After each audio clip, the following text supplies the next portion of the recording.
Hey members, this is the last video of my demonstration class for techniques and strategies that you can use for when taking standardized tests such as SAT and ACT tests. Actually, this is not my last video. I still have one more video that's going to be coming soon about the essay writing portion of the SAT or ACT test. But this one specifically deals with grammar, right, and the construction of a sentence, and the construction of a sentence and constructing it properly and grammatically correct. All right, so I'm going to go ahead and read it to you. Shakespeare wrote many plays, comma, they are now being presented on public television. Okay, now this is grammatically correct. Now we're going to talk about why it's grammatically correct. Before we do that, let's shoot through our answers very quickly. A is saying that there's no error. It's completely correct. But you already know that this is wrong because I told you it's wrong. Okay. B says everything is the same, except there's a difference after many plays. Many plays, no comma, and just says, and are now being presented on public television. So B says there's no comma, just an and no, they are. Okay. C says, comma, Shakespeare wrote many plays, comma, public television is now presenting them, right? D is completely different, so I had to write the whole thing over again. Many plays Shakespeare wrote that are now being presented on public television, period, which is atrocious. And the last one, E, all the same except many plays that are now being presented. That's the only difference. So it is Shakespeare wrote many plays that are now being presented on public television. Okay. So let's talk about why this is wrong. Okay.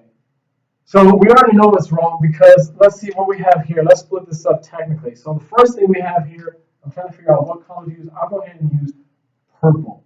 Okay. So right here, what we have here is this is called an independent clause. Let me see if I can spell independent. Okay. Now that's a technical word. You might say, what in the world is an independent clause? Think of an independent clause as a standalone sentence by itself. What do we have? What are the most important parts of an English sentence? They are a subject and a verb. You only need a subject and a verb to make a grammatically correct sentence in English. I ran. He ate. He jumps. I swim. She swims. We drive. Those are all technically grammatically correct sentences. They have a subject and a verb. Now, some sentences also have an object, a reciprocant, or somebody who receives, reciprocant, that's the word, of the verb. Okay, someone who receives the verb, who's on the other side of the verb. So the basic structure is SVO, subject, verb, object. This is the person doing the verb. This is the person getting the verb. Subject does the verb, the object gets the verb or receives the verb, right? You can think of it that way, right? An independent clause is just that. Shakespeare wrote many plays. We could put a period at the end of that, and that would be a grammatically correct sentence, which is why it is an independent clause, right? However, we have another clause after that, and this clause is called, let me choose my color. I'm going to choose turquoise is what it is. Okay. They are now being presented on public television. This is the adjective clause. Now, how can we determine that this is an adjective clause, right? Well, there must be an adjective within the sentence. Otherwise, it wouldn't make sense for us to call it an adjective clause. There is one indication of an adjective, which is the conjugation, the progressive form, the progressive conjugation of the verb be, which is being, right? This sentence is also written in passive voice, which is something we'll talk about later, right? And also, we have an adjective here, public, which is modifying a noun. Public is the adjective, television is the noun. So this is the adjective clause, right? Now there's an error with this because you cannot just connect an independent clause to an adjective clause using a comma. Both can be two standalone sentences, which are okay. An independent clause is a sentence that is not an adjective clause, and an adjective clause is a clause where there is the modification of a noun by an adjective, right? Which is this one. You can't put those two sentences together with a comma, right? That's not the function of a comma. So let's go ahead and talk about getting down to why this is right, or excuse me, why this is wrong, and finding the right answer. Okay, no error. We obviously know from what I just said that this is not, there is an error with this. Okay, most kids will be able to. Most kids who pay attention in class, you've got to pay attention in class, in English class, in grammar class. Most kids will know when they read this that something's fishy about this. Some kids may not, which is okay because that's why we're here. That's what we do at J.A. Tompkins Educational Services. We've got to prepare them and tutor them and mentor them so that next time they will pick up on these things. They will be more educated in their choices, right? But this is wrong, and most kids will probably see that, right? Let's go through some of the choices. Many plays, many plays and are now being. So it's meaning Shakespeare wrote many plays and are now being presented on public television. That doesn't make any sense. Okay, we know that the things that are being presented on public television are the Shakespeare plays, but this is not a proper way of saying that. You can't just say Shakespeare wrote many plays and are now being presented on public television. You're missing something. You're missing an element. This doesn't sound right also, right? Okay, that was B. That's not correct either.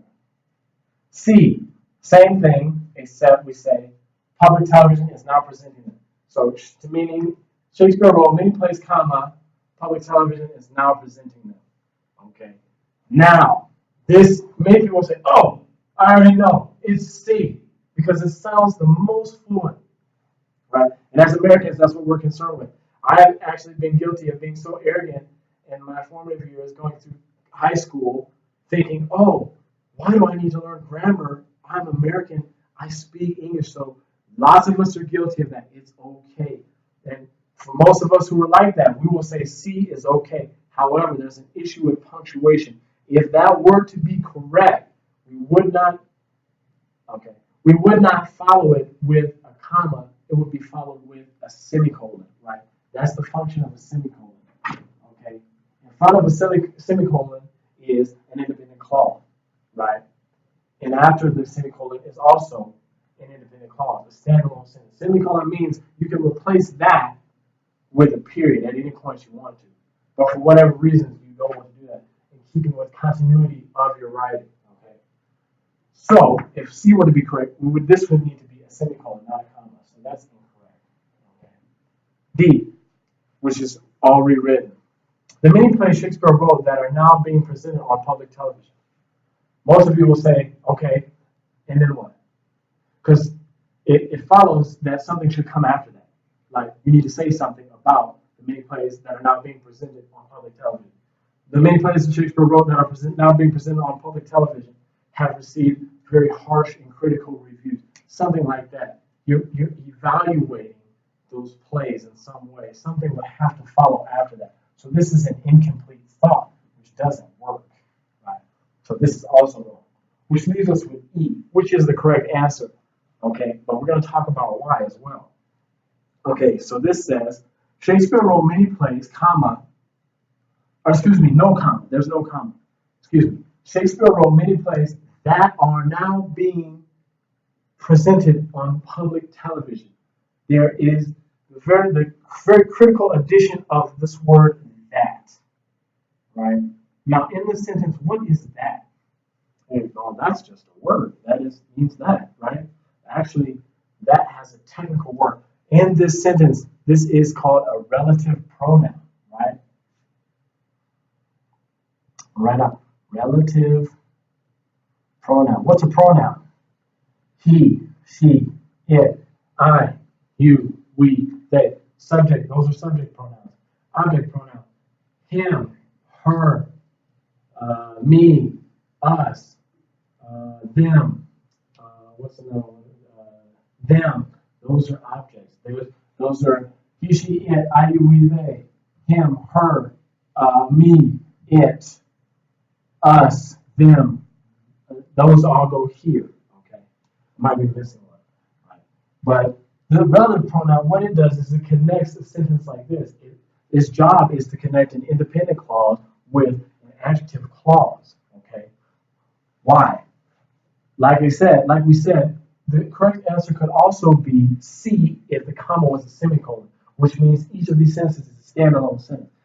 However, that would mean if we added the semicolon, they would be standalone sentences. Also, the same thing follows with a relative pronoun. These two sentences are standalone sentences. Now, I'm going to show you why. I'll get my eraser. We can do this. We can say this, like I said before. And then what we would have to do here would be to capitalize the T. Okay, to make it both of these standalone sentences. Now, what we want to do is, for whatever reason, purpose of reason, I don't know, keeping with continuity, maybe a choice by the author, we want to combine those because it flows better, right? It doesn't have to be so broken, and segmented to where we would make each sentence by itself. We can make it flow very nicely, very fluently if we put it together using a relative pronoun, right? It's a process that you have to follow, right? So Shakespeare wrote many plays. What's the subject in this sentence? Shakespeare, right? The verb, wrote, and the object, many plays, okay? Second sentence, what is the subject? They. We know they is talking about who? It's not talking about Shakespeare because, excuse me, he's a singular noun. He's a proper noun. He's a person. He's singular. They is plural. So we must know, we can infer that they is talking about the plays, the many plays, which are also plural. What's the verb here? Well, this, like I said before, this is written in passive voice, but we can look at are now being as the verb here. Presented, excuse me, with the addition of presented. We can think of that all as the verb, right? So the subject and all of this is the verb. And what's the object? Public television, right? So in both of these sentences, we have two things that are the same. We have one thing that's in both sentences, which would be the many plays. The many plays are the object of this sentence, but they are also the subject of the next sentence. Because of this, and because of how we to sound more fluent and more articulate, these are some reasons why we will put these two together, right? But like I said, we have to follow a process. Now there are many relative pronouns, but the one that fits in this situation is talking about that. That is used to modify. You use that when you're talking about inanimate objects. When the thing that you're talking about that is present in both sentences is an inanimate object, right? The object of this sentence, which would be the many plays are living. They're not. They're not a living thing. They're inanimate. They have no life. Is also present as the subject in the second sentence, and they're still inanimate, right? So when dealing with inanimate objects and putting two sentences together, putting an independent clause and an adjective clause together, the relative pronoun that we must use is which or that, okay?